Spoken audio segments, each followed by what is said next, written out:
Mark Hussey was born on May 11th, 1951, in Manchester, England.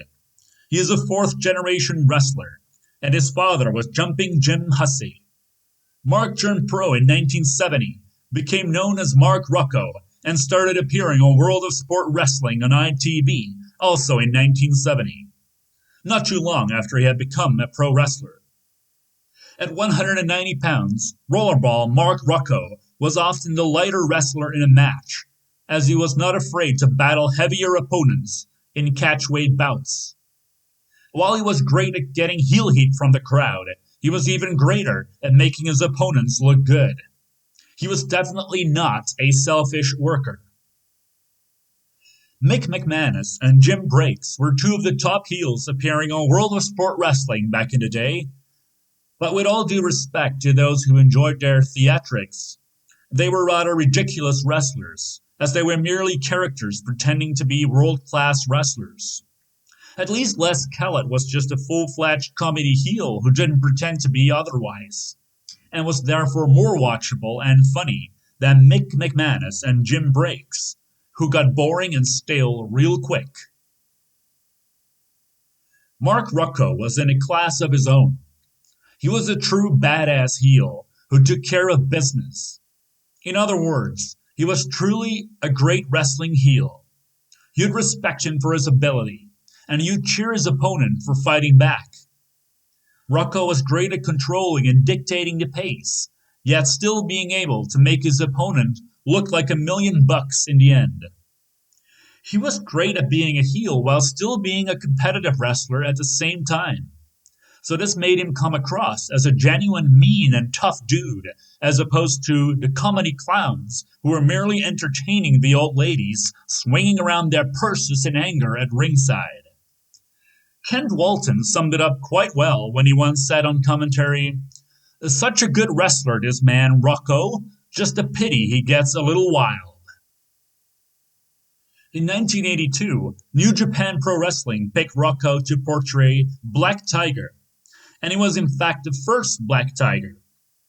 And in the future, there would be a Black Tiger II and a Black Tiger III, portrayed by Eddie Guerrero and Silver King, respectively.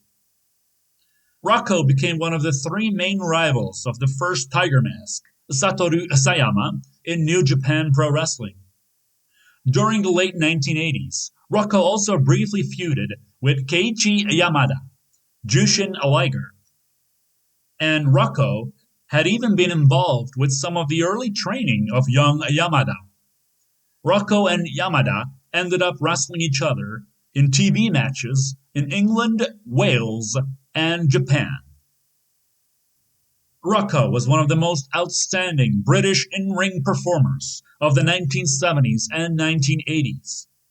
He was great at carrying opponents and making them look good, which helped in getting those opponents, who are usually the babyfaces of the matches, over with the crowd, and helped in making the matches more exciting. When Rocco had a match on the card, it would often be the most memorable match of the show. Here is my overall conclusion of Mark Rocco's career.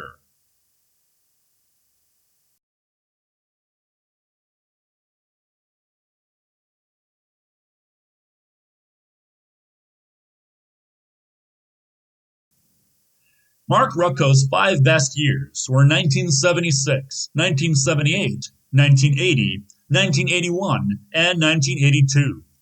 After watching over 60 matches of the Mean Machine, it is safe to say that he is one of the all-time greats of professional wrestling, and he is arguably one of the top three greatest British wrestlers ever. Especially during his very best years, it was his bumping, selling, timing, and understanding that would often help elevate his opponents and matches to higher quality. He had the ability to guide his opponents really well and set them up for success. Mark Rocco's in-ring feud with Marty Jones was arguably the most memorable pro wrestling feud of the 1970s, as it was of high quality and still looks impressive even when watched decades later. Their 70s matches were ahead of their time. During the early 1980s, Rocco's in-ring feud with Dynamite Kid and Satoru Sayama were among the most interesting feuds of the time. Other than his matches against Jones, the matches against Dynamite were Rocco's best matches on World of Sport Wrestling.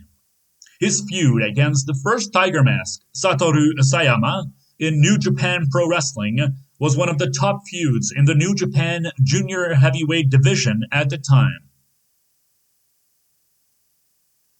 Here is a list of Mark Rocco's best matches.